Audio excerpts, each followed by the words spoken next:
પુરુષોત્તમ રૂપાલાના ક્ષત્રિય સમાજ વિરુદ્ધના બફાટ મામલે દિવસે ને દિવસે વધી રહ્યો છે રોષ। જય માતાજી।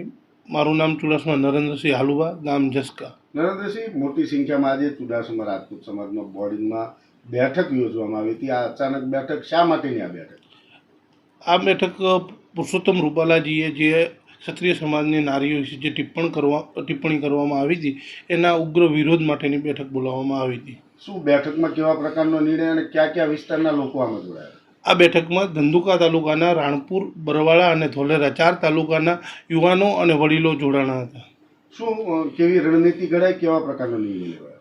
આજે બેઠકમાં એવો નિર્ણય લેવામાં આવ્યો છે કે અમે 7/4/2024 અને રવિવારે એક મહાસંમેલનનું આયોજન કરવામાં આવ્યું છે। આ મહાસંમેલન કઈ પ્રકારનું યોજાશે, શિસ્તતા સાથે કે કેવા પ્રકારનું આયોજન? આ જે મહાસંમેલનનું જે આયોજન કરવામાં આવ્યું છે એમાં અમારા ક્ષત્રિય સમાજના દરેક યુવાનો, મહિલાઓ, વડીલો અને દરેક લોકો અને દરેક સમાજના, દરેક ક્ષત્રિય સમાજના, આજુબાજુના 4 તાલુકાના દરેક ક્ષત્રિય સમાજ આમાં જોડાશે।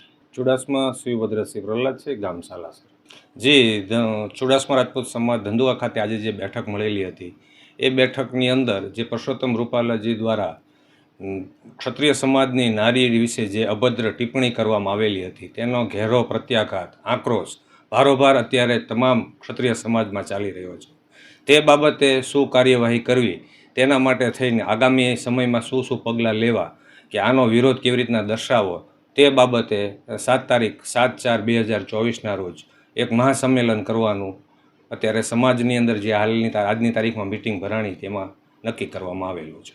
જે આ વિસ્તારમાં અમદાવાદ જિલ્લાના ધંધુકા તાલુકા, ધોલેરા તાલુકા તેમજ બોટાદ જિલ્લાના રાણપુર તાલુકા અને બરવાળા તાલુકાના ક્ષત્રિય સમાજના તમામ આગેવાનો, મહિલાઓ, પુરુષો તેમજ મોટી સંખ્યામાં, બહોળી સંખ્યામાં લોકો સમાવેશ થઈ અને આ મહાસંમેલનમાં તમામ લોકો પોતાની હાજરી આપશે અને પુરુષોત્તમ રૂપાલાજીની ટિકિટ રદ કરવા માટેની ઉગ્ર માગણી જે અત્યારે ચારે તરફ ચાલી રહી છે તેમાં અમે તથા તમામ ક્ષત્રિય સમાજ એમાં સાથે જોડાવાના છીએ।